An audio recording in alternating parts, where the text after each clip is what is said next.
So may I now request Shaykh-ul-Islam Dr. Tahir-ul-Qadri Saab to address this roundtable conference. Thank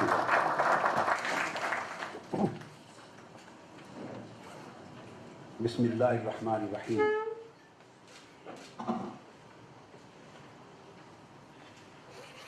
All respectable leaders representing different faith, religious and social communities, and honorable participants of this People's SAARC Roundtable Conference.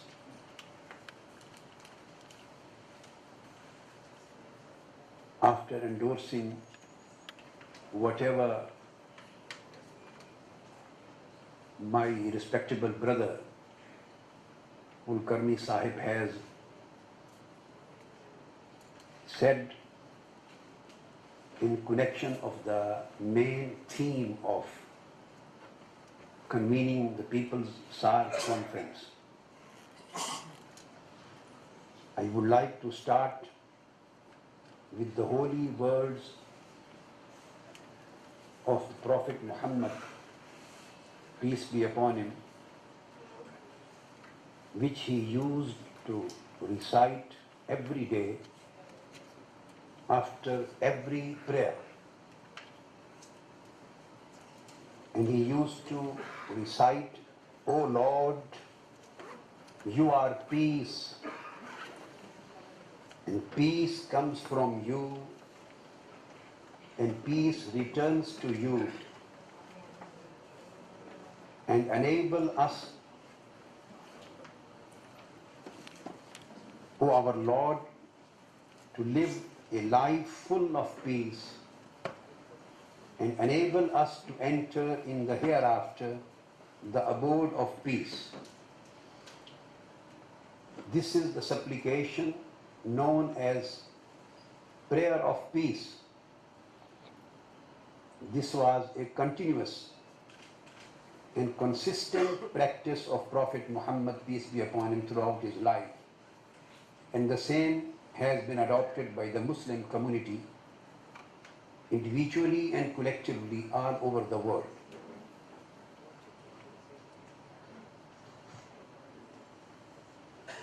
Our world presently has become a global village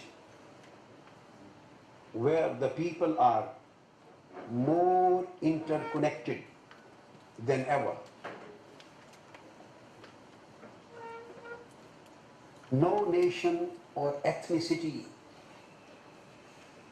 in the present time can claim complete isolation in an atmosphere of increased interaction and very quick access to global means of communication. Human beings have become more responsible, and they need more than ever to show their maturity of mind, their thoughts, and they need to work with two basic principles, and these principles are the peaceful coexistence and mutual cooperation. In order to work on the basis of peaceful coexistence and mutual cooperation, we need 5 basic Islamic values on which the Quran and the Sunnah of Holy Prophet, peace be upon him, have developed and established the human society. These are the 5 fundamental Islamic values for human society prescribed by Islam. One is recognition of human dignity. Second is understanding of the common origin of all human beings, irrespective of their race, color, faith, and creed. 3, consideration of diversity, plurality of human communities, human faiths, human creeds as positive, and try to see the unity, beauty of unity within this diversity of the world. 4, acknowledgement and showing respect to all religions. And number 5, Islam has emphasized on every single follower of Quran and every single follower of Prophet Muhammad, peace be upon him, that all Muslim community, they should deal justly and equitably in their interaction with the peoples of all other religions, accepting the basic concept of freedom of religion, freedom of thought.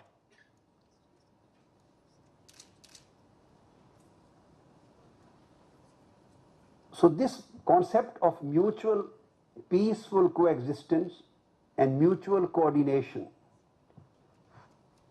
this leads us to collaborative action, and this finally leads us to collective solidarity of human society. We have to realize that every single creature of this world living on this planet of Earth has to be the part of collaborative action and has to be the part of this collective coordination and solidarity.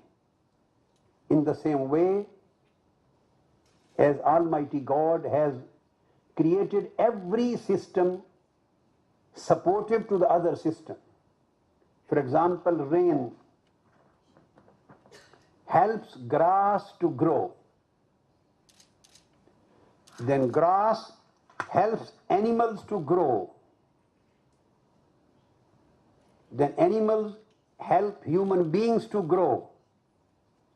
In the same way, human beings should help the societies to grow. And this human beings' help to societies to grow is only possible if they realize their individual and collective responsibility in helping one another at individual level, at collective level, at societal level, and at global level, helping each other and one another on the basis of promoting of good and rejecting the evil. However, the current trend of this world, the developing global tensions and world wars,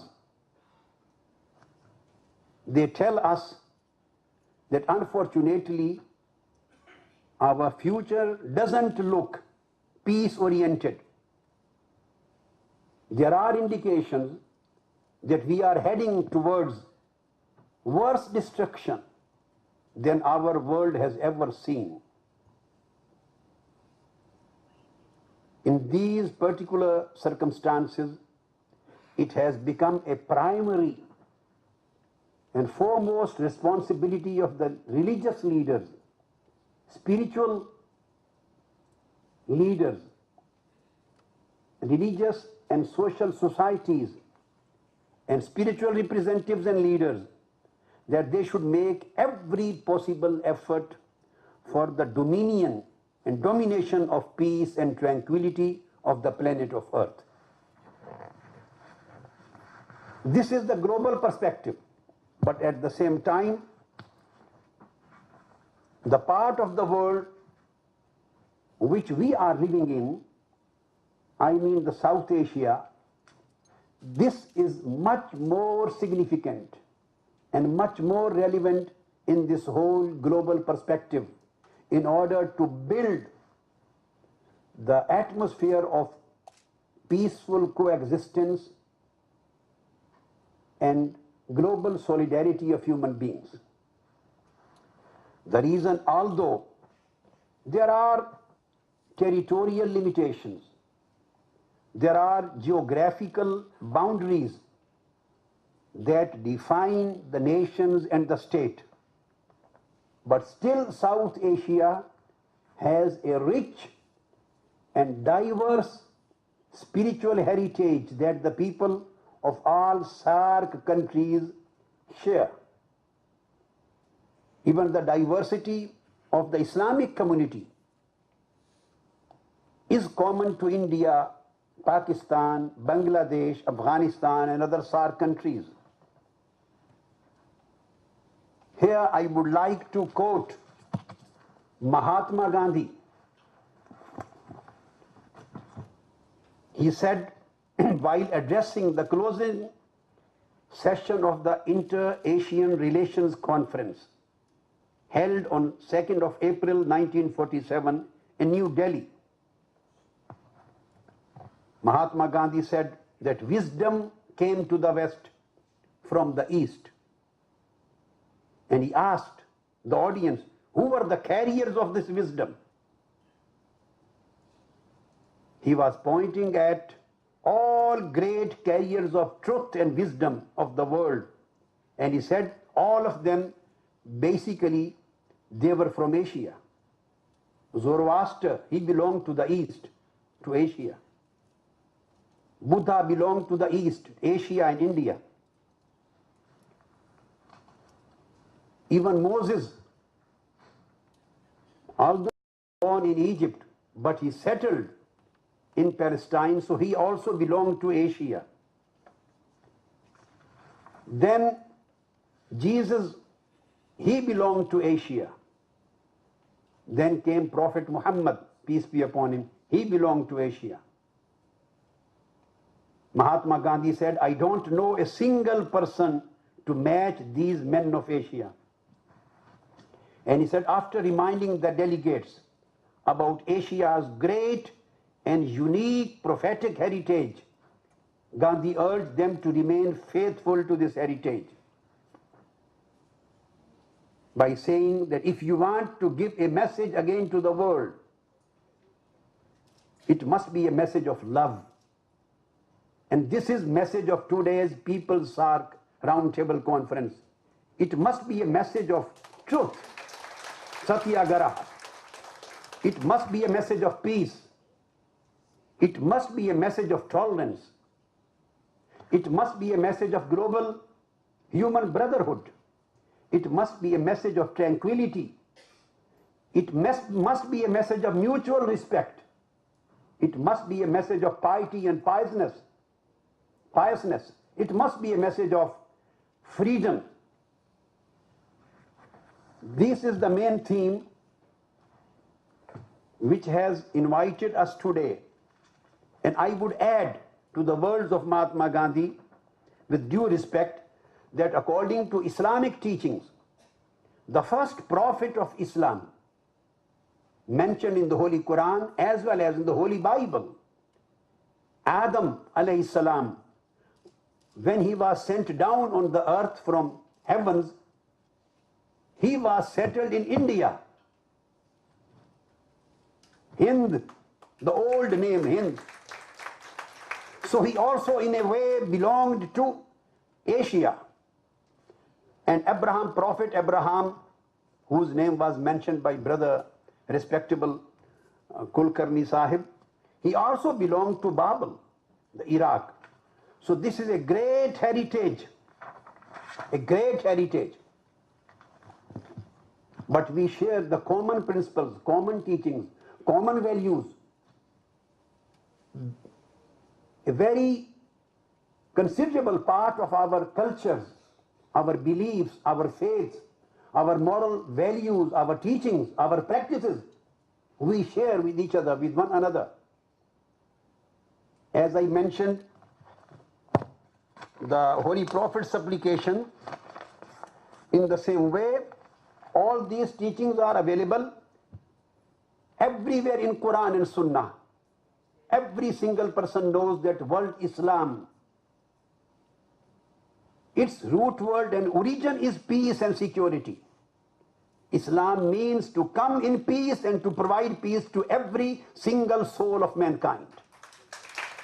And Holy Prophet Muhammad, peace be upon him, was asked, it is stated in Quran that whoever killed a person unjustly, except as a punishment for murder or for spreading disorder in the land, it would be as if he killed all the people of human society. And whoever saved him from unjust murder and made him survive, it would be as if he saved the lives of all people of the human community. Islam dignifies human being, human life, human honor, human wealth, human property, human freedoms, human rights. So much so that in order to establishing a peaceful interaction with all people belonging to other religions, Prophet of Islam says that any Muslim, if any Muslim kills a non-Muslim, he will not smell the fragrance of paradise in spite of being a Muslim and my follower, even though the fragrance of paradise can be smelled at a distance of 40 years. Prophet of Islam said that any Muslim who unjustly kills a non-Muslim, God will make paradise forbidden for him. And Prophet of Islam said that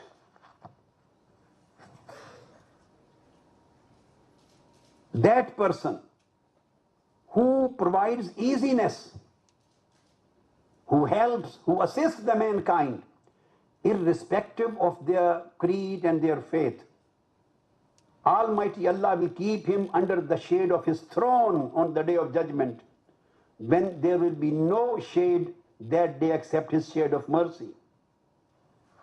The basic teachings of Holy Prophet, peace be upon him, they are based on the concept of freedom of religion and respect for every religion. A time has arrived now to develop this respect, to develop respect for the human race, to develop respect for human societies, to develop peace and integration between different communities. Because Islam, and the same is the case of every religion, believes in mercy, believes in peace, believes in love, believes in self-negation and promotion of peace and love and tolerance. Same are the teachings of every religion of the world. I am quoting here Holy Veda, and I am quoting from Yajur Veda, where it is stated, O Supreme Lord, in the same way as I quoted the words of prophetic supplications of Prophet Muhammad, peace be upon him, which he used to recite every day. Now I am quoting from Yajur Veda. Just we have to think upon which is the basic origin where this light is coming commonly everywhere. It is in the Yajur Veda, chapter 36, verse 18. O Supreme Lord, make me firm and resolute like thee. Bless that all may look on me with a friendly eye, and I look on others likewise. May we experience completely harmony and peace among us. And it is taught that attain highest glory and everlasting peace. In the same way, in Atharva Veda it is stated, harbor no enmity for anyone in your heart. Then you need fear no one, May you live the rest of your life in sublime peace. Atharva Veda, chapter 19, verse 14. Same are the teachings mentioned in Bhagavad Gita, where it is stated in chapter 2, verse 70 and 71. It is stated, the man who is driven by desires does not know such peace. The man who abandons all desires, who goes about free from craving, from whom there is no talk of mine or me, only he finds the peace. Dear brothers and respectable participants, all these words which I have read from Bhagavad Gita and Veda, if you read the Holy Quran, you will see, وَنَهَا النَّفْسَ عَنِ الْهَوَى فَإِنَّ الْجَنَّةَ هِيَ الْمَأْوَى قَدْ أَفْلَحَ مَنْ تَزَكَّى وَذَكَرَ اسْمَ رَبِّهِ فَصَلَّى. All these things that every person who wants to achieve the state of peace, يَا أَيَّتُهَا النَّفْسُ الْمُطْمَئِنَّةُ ارْجِعِي إِلَىٰ رَبِّكِ رَاضِيَةً مَرْضِيَّةً. You have to abandon your desires of your lower self in order to get eternal peace. Come closer to me and enter into the abode of peace. The same are the teachings, as I mentioned, that in Quran, Almighty Allah is known as Al-Haq, means truth. As-Salam means peace. Al-Hayyul Qayyum means immortal. These are the names given by Quran to Almighty God. And now if we read Upanishad, he is united with the Lord of love, who is truth, peace and immortality. He is truth, and according to Quran, he is Haq. And peace, he is Salam. And immortality, he is Al-Hayy Al-Qayyum. The source of joy, the supreme goal of life. Same are the teachings we find in Buddha's teachings.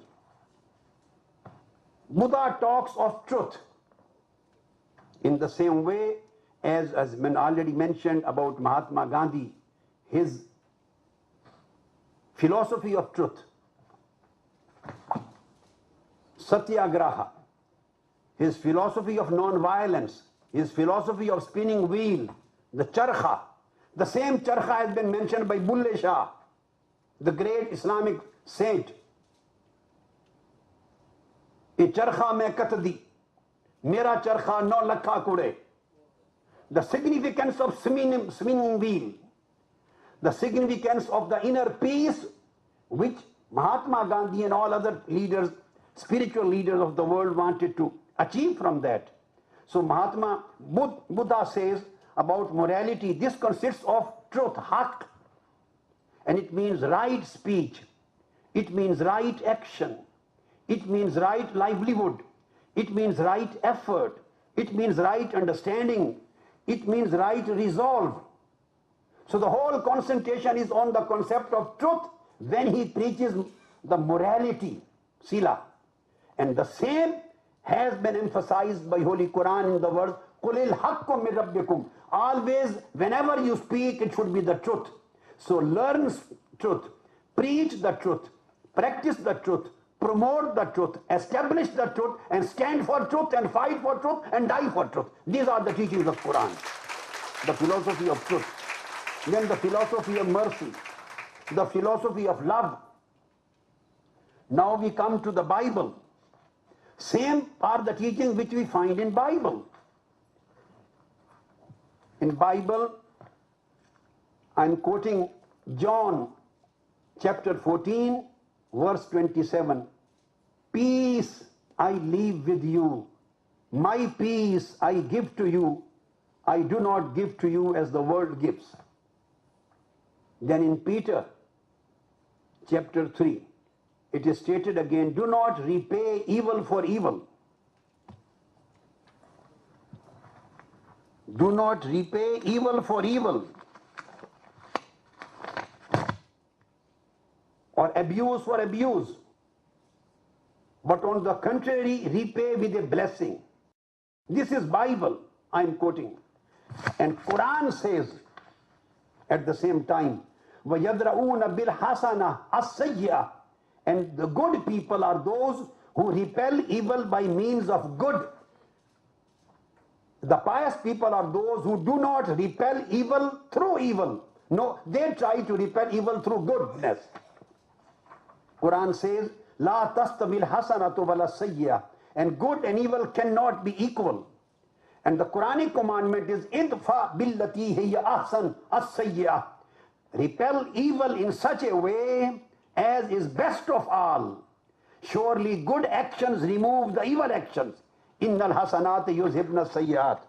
You find the unity and uniformity of teachings and guidance and values spreaded all over the world, almost in every religion which is being followed and practiced in this planet. Then Bible says, this Peter, those who desire life and desire to see good days, let them keep their tongues from evil and their lips from speaking deceit. Let them turn away from evil and do good. Let them seek peace and pursue it. So peace is the common heritage. Peace is the common teaching. Peace has been equally emphasized everywhere. And the same is the practice, was the practice of Prophet Muhammad, peace be upon him. When Holy Prophet, peace be upon him, entered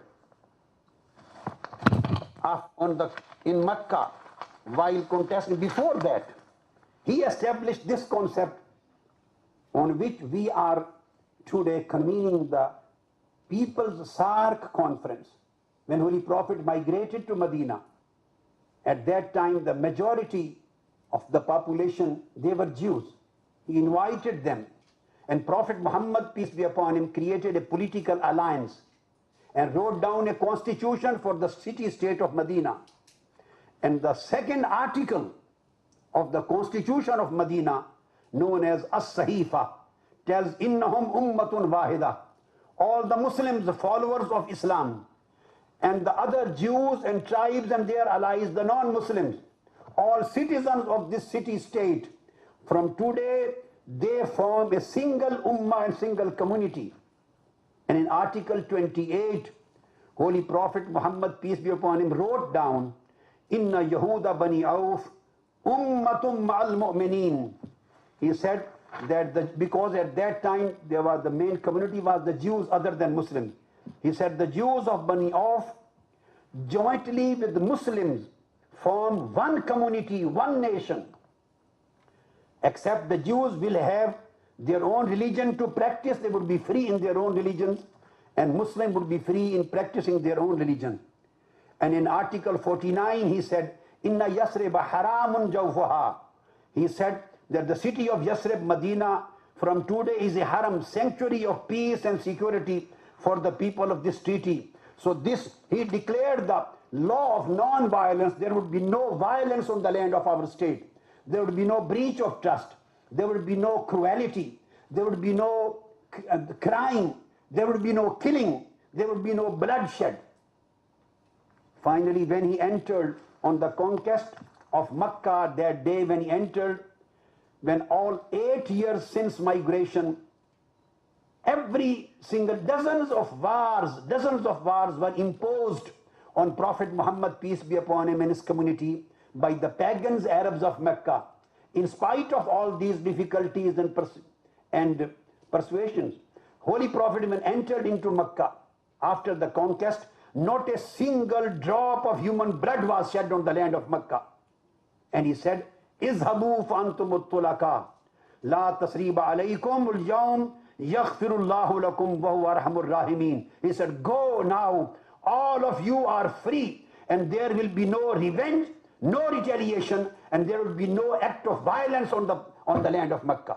So every single enemy was forgiven. And then he prayed for them that Almighty God may forgive you, and he gave them a gift of mercy of God. And his biggest enemy at that time was Abu Sufyan. Biggest enemy. Holy Prophet Muhammad, peace be upon him, declared, whoever enters Abu Sufyan's house is safe. Whoever lays down his weapon is safe. Whoever shuts his door is safe. So this was the day when Holy Prophet, peace be upon him, he peace be upon him, ceremonized the value of peace, the values of tolerance, the values of mercy, the values of forgiveness, the value of compassion, the value of kindness, the value of generosity, the value of benevolence and humanism. This day became rich in history, unforgettable for the mankind. Holy Prophet, peace be upon him, told the same teachings continued throughout from generations to generations. And I find, as this name of Swami Vivekananda has been mentioned by our brother, I will quote when Swami Vivekananda, he says, during his discourses, and he mentions ample and irrefutable positive references to Islam and declares Prophet Muhammad, peace be upon him, respectfully as the messenger of equality. And he says, therefore I am firmly persuaded that without this, he writes his letter to Almora on 10th of June 1898. He said, I am firmly persuaded that without the help of practical Islam, theories of Vedantism, however fine and wonderful they may be, are entirely valueless to the vast mass of mankind. So he emphasized on the concept, and he said that sectarianism, and I am quoting him specially, Swami Vivekananda, on 12th of January is his birthday.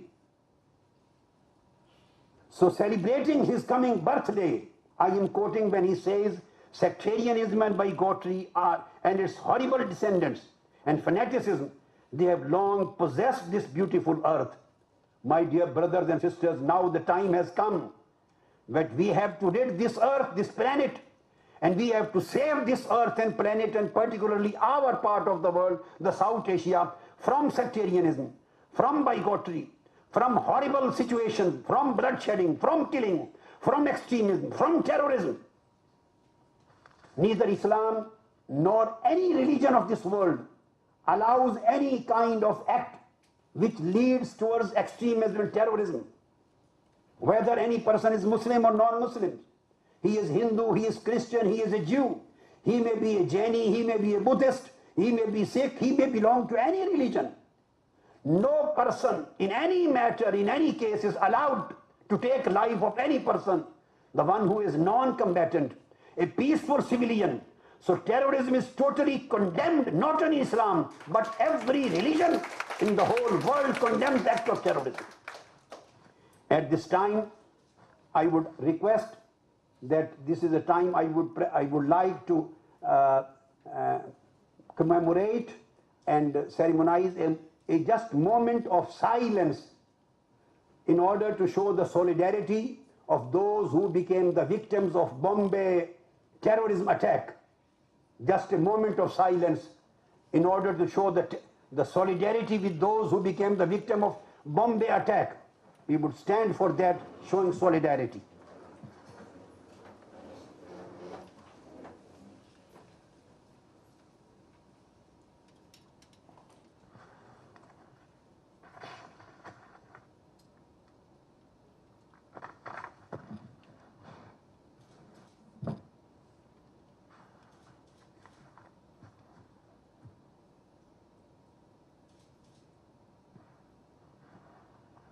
Thank you very much, please.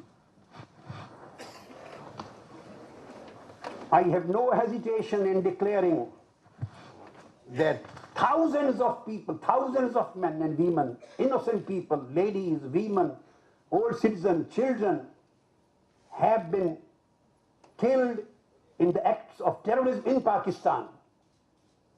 And the same is happening in this part.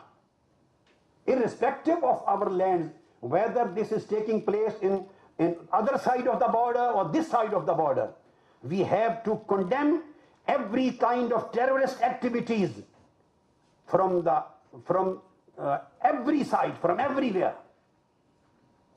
And we cannot protect any kind of terrorist, and we cannot support any action of terrorism, whether it is committed in the name of religion or it is committed in the name of any other aspect. At the same time, I would like that to demand that religious minorities, whether they live in Pakistan or live in India, or they live in Bangladesh or live in other countries of SAARC, they should feel safe and secure in all SAARC countries, because the SAARC region is a region of multi-faith in character. Irrespective of how large or small a religious minority is, religious minorities should feel as safe and secure in their country as the majority community.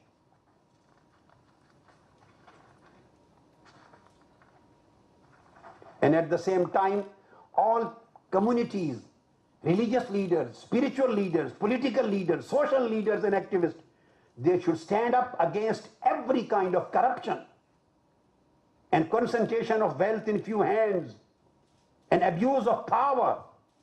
We need, if we want to promote our region, we have talents, we have natural resources. South Asia, this part of the world can progress in the same way as West has progressed, but we need that abuse of power should be stopped. This stopping the abuse of power is the one of the basic tenets of every religion. We have to fight against corruption. We have to fight against concentration and assimilation of wealth. And we have to fight for the socio, political and economic democracy in our both countries. And finally, we need at this time that the relations between India and Pakistan should be normalized. We have to live like brothers, like friendly neighbor countries. And we have to close the chapter of hostility. Pakistan and India, Bangladesh, all SAARC countries, particularly India, Pakistan, have to close the chapter of enmity. And this is the time to open a new chapter of normal, good, neighborly, cooperative and friendly relations, as befits our shared religious and cultural and social values. Neither should India be regarded as enemy, nor should Pakistan be regarded as enemy or adversary. Anti-India sentiments in Pakistan should come to an end, and anti-Pakistan in India should come to an end. We should change our mindset. Neither India is an enemy of Pakistan, nor Pakistan is an enemy of India. We have common enemy, and our common enemy is poverty. Our common enemy is disease. Our common enemy is illness. Our common enemy is corruption. Our common enemy is ignorance and illiteracy. Our common enemy is underdevelopment. These are issues to be addressed. If we settle our disputes amicably with dialogue, without any recourse to military means, this is possible through negotiations. But negotiations can be successful if they take place in an atmosphere of trust, tranquility, and mutual accommodation. We should stand for the poor. We should fight against the poverty, because the teachings of every religion, including Islam, are. I am ending my words by quoting an event in the days of Holy Prophet ﷺ, when Prophet Muhammad, he saw in his journey, some people had more mounts and some people were deprived totally from the mounts, from the camels, horses to ride. Some people had more resources and some people were deprived. Holy Prophet said, every person who has surplus mount, he should return the surplus mount to those who they don't possess for their basic need. Every person who has surplus provisions, he should return those provisions to those who are totally deprived of the basic necessities. And he went on mentioning different resources one by one. A time came when companions said, as if we don't have any right to possess any surplus commodity or any surplus provision in our life. The message of Holy Prophet was that we should try to establish a society which is based on equitable distribution of resources, which is based on social justice, which is based on development, which is based on human rights, which is based on elimination of poverty, which is based on knowledge, science, technology, love, and all development. So now this is a time that our People's SAARC conference should start a new relationship with the countries belonging to this SAARC region so that we may create a new future. And I would endorse this declaration, SAARC declaration. I have also received its copy. It is here, here. I endorse this SAARC, People's SAARC declaration to every single word, and myself, my organization, and my millions of my followers all over the world, every single person is outright. We will support this concept to develop here, and we will support every kind of struggle which would bring the peace and security to our region, and which will bring an end to hostilities between India and Pakistan. Thank you very much. Wassalamu alaikum wa rahmatullah. बहुत बहुत धन्यवाद doctor साहब, शुक्रिया, thank you, and may God bless you. Thank you very much. In your very bold, courageous inqilab that you are trying to bring in your country. That's an inqilab not only for Pakistan, it's for the entire SAARC region, and it will do enormous good to the entire humanity. Thank you very much. What an honor it has been to hear you today, and we assure you that we will work together because we are all brothers. Thank you. Brothers in religion, brothers in society, and we will create a new future as befits, as you said, our shared cultural, spiritual heritage. Now may I request the honorable, respected participants here to release 2 books of Dr. Saab.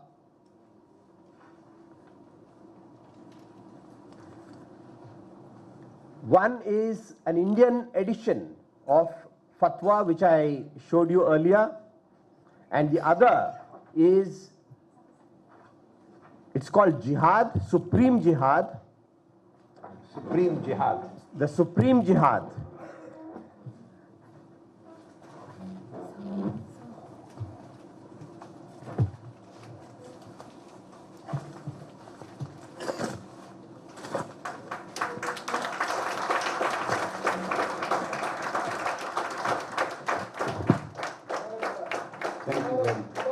Thank you very much. This term jihad has been hijacked, and we have to get it back from the terrorists. And we have to implement the philosophy of jihad in order to bring about the peace in the whole world. This is the real jihad, which brings the peace in the world. This is the real jihad, which fights against every act of terrorism, which promotes humanity, and which promotes love and tolerance and brotherhood between the human society. Thank you very much for inauguration of this book. And Dr. Saab, I want to thank you. I want to take this occasion to say a big thank you for the honor that you have conferred upon me by asking me to do the introduction for these 2 books. It's truly an honor for me, Dr. Saab. As soon as I arrive, I will feel honored to read whatever our brother Kulkarni Saab has written in that. Thank you. I hope I will get the visa soon. Yes. Thank you.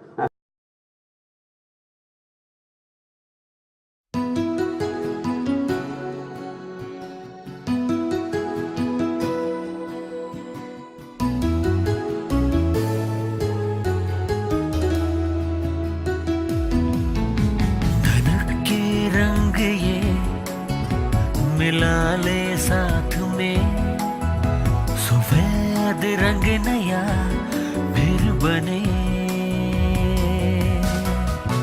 बना नया रंग ये दिल पे हम लगा ले, मिटा दे खून के दाग ये।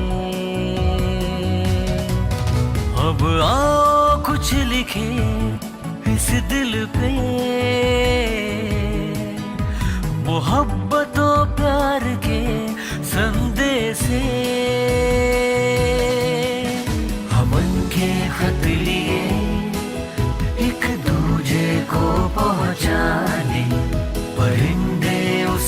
हम परवाज़ लंबी भरे, अमन के खत लिए एक दूजे को पहुँचाने, परिंदे उसके हम परवाज़ लंबी भरे।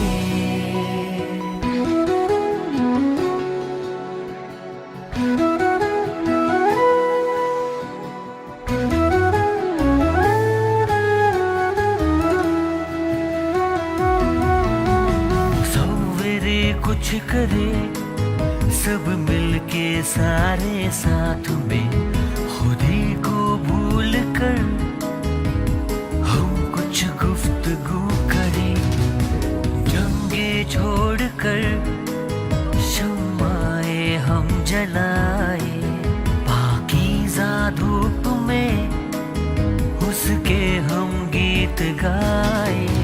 वो एक ही है जो हम पे मेहरबान,